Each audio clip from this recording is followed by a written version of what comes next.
This meeting is being recorded. Whatever you want to do, Elliot. Well, I'm good either way, but if you care to, you can conduct the meeting. I would be happy to have you do that. It's your choice. You tell me. I'm fine with you running it as always. But Okay, all right, then I'll continue to run the meeting. Thank you, and thank you for being there. And welcome to the March 11th meeting of the Sagaponic Zoning Board of Appeals. I'm calling the meeting to order at 3:06 p.m. Please join me in the Pledge of Allegiance. I pledge allegiance to the flag, United States of America, and to the republic for which it stands, one nation, under God, indivisible, with liberty and justice for all, and especially the Ukrainians. Yes.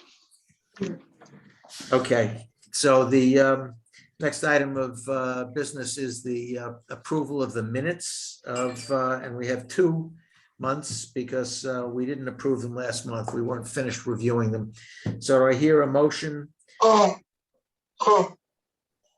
make that motion.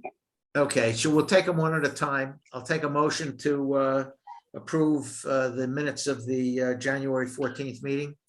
I'll make that motion. Second, all in favor? Aye. Aye. Okay, now I'll entertain a motion to approve the minutes of the February 11th meeting. I'll make that motion. Second, all in favor? Aye. Aye. Okay, all right, and for the people who did not attend the meeting last month, but who are participating today and we're rendering decisions, please confirm that you did read the February minutes. You'll see a little camera or something with an X through it. Most of the time it's down on your left-hand bottom of the screen. It says You just have mute. to click that. It says mute and stop video. Yeah, okay, well, I heard Richie, so you're not muted. You're on your laptop? Yeah, You're I got a on your- camera. If you don't have a camera, you're not going to be able to. I have a camera. Maybe I got the camera turned off. Yeah. So if you have a camera. on Ellie, your Ellie, can you hear me? I can hear you. computer, I Okay. can hear you. I can't see you. You may have the video stopped in the lower corner, the lower left. Okay, I think I got my camera off. I'll have to see if I can fix that. All right, well, we can. I'm listening. Go ahead. Okay, we'll check in with you from time to time to make sure that you're not playing, doing I won't be crossword sleeping. puzzles. Okay, so the, And John Yeah. White is also in on the meeting. so we have a pretty straightforward agenda today. The first item of old business is the application of Petrello, which was number 4 of 2020 pertaining to 108 Sand Dune Court. And we closed the hearing last month. We have 62 days to render a decision. We have been working on that decision, but it is not ready yet. And so we are going to hold off rendering that decision until the April meeting. So I will entertain a motion to that effect. All in favor of postponing a decision on the Petrello matter until the April meeting? Aye. Aye. Second, aye. All in Aye. favor? Aye. Okay, so that's, you can let them know that, Rhodey. I don't think they expected a decision today. That's correct.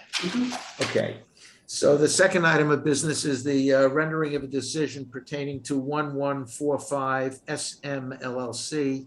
That's 1145 Sag Main Street. It's application number 6 of 2021, and this was for area variance.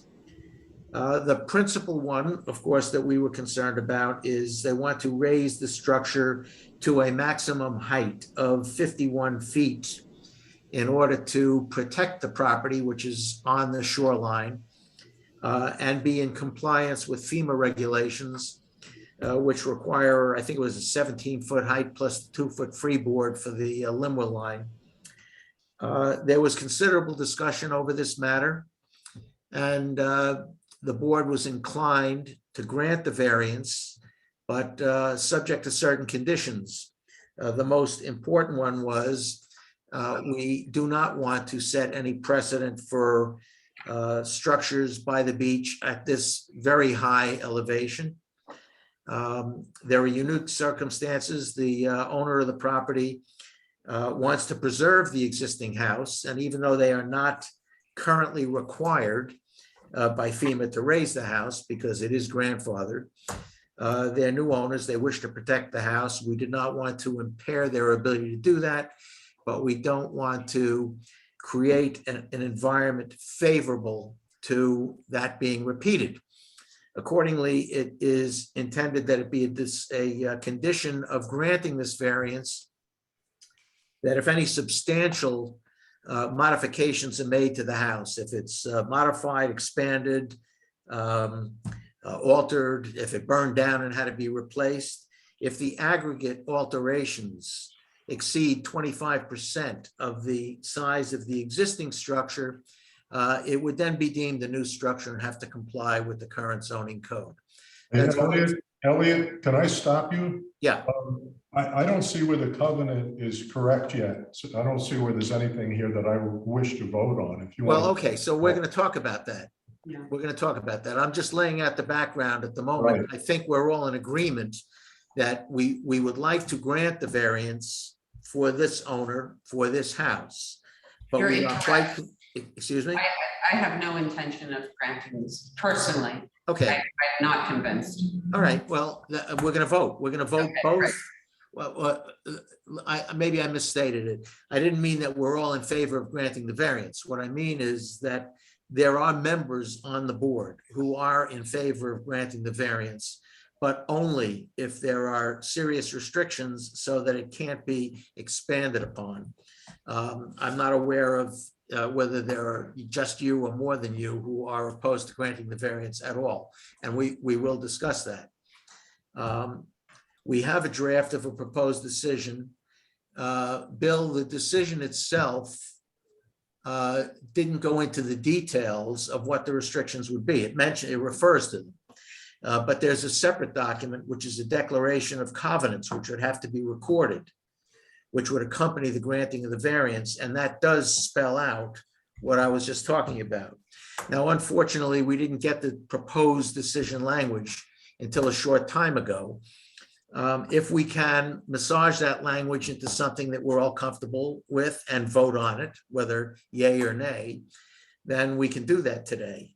If we are not comfortable that the language does what we want it to do and we need to discuss it further or to revise it, then we can adjourn this decision until next month's meeting as well. In any event, the hearing is closed on the application. And though I believe, are the owners present? No, They're They not. are on Zoom, one owner. Are they present on Zoom or anything? Yes, Okay. JJ Landos is, The Landos are here. Okay. So you're welcome to listen in on our deliberations. This is a open meeting session. And we're going to discuss this application as I'm laying out the basis for it right now. But you're not free to participate because the hearing is closed. And we can't entertain any new information at this point, but we can freely discuss what we're thinking and what we intend to do in your presence. Okay, so this is the subject for discussion. The decision as written would grant the variance as requested, but would limit it. Now, there was language that was proposed by our counsel. I think both Bill and I, and maybe Richard, I don't remember now, but there were several editorial comments on the revisions to try and simplify it and make it clear. Yeah, I was ready to postpone it because it wasn't clear at that time. Okay, but now, do the members of the board all have the latest version in front of them? I had a redlined version that I sent back. I can read the applicable language that modified what was originally written. So I was suggesting that the language read, in the event of any alterations, repairs, increase in square footage, and or reconstructions, and that entire clause is defined as alterations. So any of those kinds of operations on the property would be deemed an alteration. If there are any such alterations, and we're dealing with the principal structure, not accessory structures, that individually or in the aggregate from and after the date of the approval of the variance, which in the determination of the village building inspector constitute alterations of more than 25% of the principal structure's square footage as of the date of the approval, then all such alterations must comply with the height requirements set forth in the Village of Sagaponack Code. So the intention there is the applicant couldn't aggregate a number of small alterations until they exceeded 25%, and that would pass. So if they go over the 25%, it's all or nothing. If they exceed 25%, then all of the alterations have to be brought into compliance with the code, and the variance dies. You can't do 20% alterations, then do an additional 5, and only the last 5% have to comply. And if the house were to burn down, then it's a new house. Now, that's not dissimilar from the kind of provision that we have for pre-existing non-conforming structures throughout the village, that they can modify them as long as they don't modify more than, I think it's 50% in those cases. Otherwise, they have to be in compliance. So conceptually, how many members of the board would be willing to grant the variance subject to a restriction substantially in the form that I just articulated? Can you get a straw poll there, Bill? I would myself. John? John's willing to? Okay, Merrily, you are not. Would you like to explain yourself? Yeah, so my main contention is the areas of the house that have already the highest roof line. So they'd be essentially the cathedral ceiling areas of the house. And I just find that this house is going to loom over the beach. I'm very familiar with the house inside of the house. It was owned by friends. The previous owners were friends. And so I've been in the house. I have a good idea of how it's outlaid. And I specifically really only have a hard time with those areas where the cathedral ceiling is going to be that much taller. That the other part of the roof, as you can tell from the architectural renderings, is maybe 10 feet lower anyway.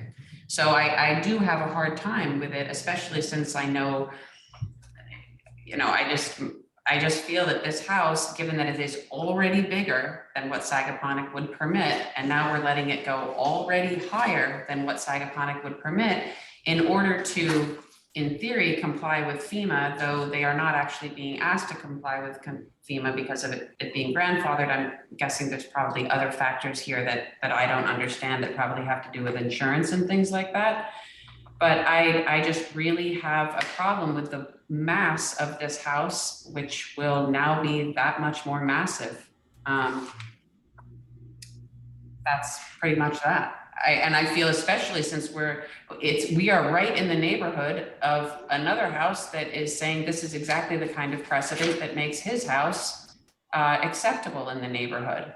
And that the timing couldn't be better or worse.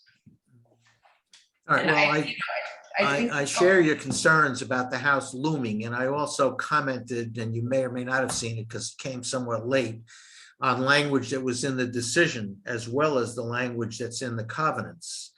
The language in the decision, I indicated, I think that it is a substantial variance from what we otherwise would permit, and it's 11 feet over what's ordinarily permitted within the zoning.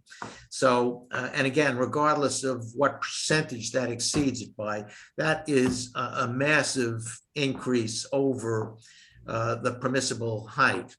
And while it clearly, I think someone who is in beachfront subject to FEMA regulations is entitled to the protection of and complying with the requirements of FEMA, that still wouldn't compel the 51-foot height that you are objecting to. And so I agree, and frankly, if I thought it was really feasible to raise the house, but to lower the cathedral ceiling in the areas that you described, then I might be inclined to provide for a lesser height variance, which would permit the raising of the entire structure and the exceedance of the maximum height, but not to the extent of the 51 feet. May I ask you a question that, or I guess I'm asking everyone this question. I think it was called jet ski or something. If you go back towards Sag Main Beach, it's stylistically, it's kind of a similar house. Like it's this, I don't know what this style, but let's just say it's not a modern house. It was built where the Halsey cottages were. Mhm. I think, it's very long. We had to give it a variance for something. Yeah, And my question was, does that house have a height variance? Does anybody remember? It doesn't, yeah, Well, in a way it does. It has a third story because they. have of the, lower right, height. but it But- doesn't go above No, the, right, it right, meant 40-foot Right. height. yeah, yeah. And I just feel like when somebody's going to lift a house, you're doing some pretty major engineering in there. I don't know, 11 feet is a lot, especially in those cathedral ceilinged areas. Yeah. And plus, when I look down the beach now and again, I'm not designing their house, but pretty much everything that's being built stylistically is actually more objectionable because it's all glass, but you know, they're flat roofed. Everybody wants to be on their roof now. And it's just, this house is going to be, Yeah. and I understand, why everybody feels compelled to move forward with granting this variance. But understanding it won't make me feel more agreeable to it just because I understand it logically. Yeah, I understand that. And I would say that there is some mitigating factor that I took into account. Although I do find the extent of the variance here offensive. The house does stand alone. It is rather distant from any other neighboring houses. That's what I understood from the record. It's not in Well, the it's by same- the parking lot, but right adjacent to it is where the lineup begins of, the sand dune houses. Yeah, Right. but the sand dune houses are, I think, in my view, when we were considering the others' application further down that strip, I felt that this house was not part of that neighborhood, actually. I don't recall the distance between the furthest west, the westerly-most house in Sand Dune and this house. no, it would be the next house to the east, which is at this moment quite small, but we can imagine that house will grow substantially over the next couple of years. Like it's a whole neighborhood right there. Mhm. You know, it begins with what I refer to as this house. And then then there's that rather small house that's set way below the dune, which we'll probably see here not in too long. And then there's the White House, and then there's the Lutnick House, and then there's soon to be the Petrella development. Yeah. All right, well, I'm somebody that walks that beach every day and sees the impact of these structures on the house. I don't mind being, you know, the canary in the coal mine that everybody forgets once they get out of the coal mine. What I'm saying is that if we continue to grant variances that allow structural incursion onto our dune banks, regardless of what BEMA says, we will slowly lose what is a really amazing piece of beachfront in Sagaponack. And I wish the people that bought homes behind that dune would recognize the advantages they have with lower structures, but I am not the scientist here, I'm just the observer, so. Sorry, that's my opinion. anybody else want to weigh in on this? I mean, I think this is an important discussion. The current covenant, I'd like to have more time to think about it. The form of it. This is the first time I've seen this particular version, and it looks pretty good. But I would really like to maybe put off a decision for another month. Mhm. So we'll have more time to look at it and think about how you can possibly subvert this if it's adequate. I'm in favor of waiting another month also. John, you too? Is that that's a yes? Yes. Well, I think that's not an unfair request considering how late we received this. And because it is, I think it's an important decision. And we're not really united on the way to approach it at this point. So I would entertain a motion to adjourn the decision on this application until the April meeting. And perhaps we have an opportunity to discuss it.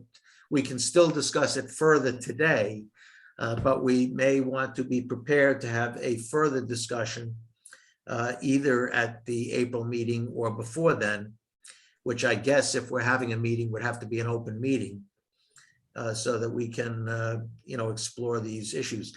I guess this is why it's a little bit unfortunate in my mind that a hearing gets closed and then the issues arise, because it makes it harder to work with an applicant to come to a satisfactory solution. But we will explore our ability to address these concerns among ourselves, or whether we can legally involve the owners of the property in some constructive discussion about a lesser variance. We'll have to consult with counsel about that. I didn't ask counsel to be here today because we were just going to render a decision, but didn't realize that it might be one that required some further legal advice. So I'll entertain a motion to adjourn this application until the April meeting. I'll make that motion. Second. All in favor? Aye. Aye.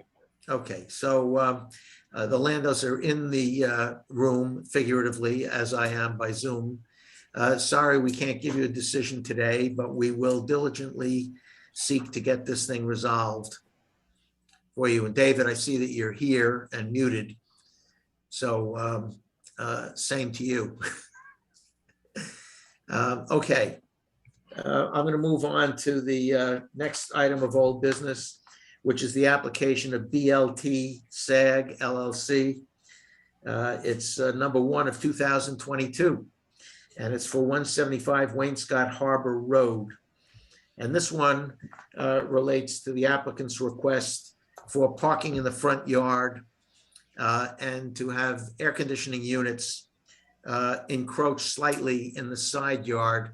You may recall that it's in an area where many homes have their parking in the front, where this property did already have a turnaround in the front.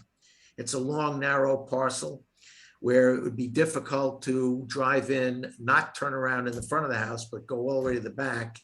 And it would be dangerous to back out onto Wainscott Harbor Road.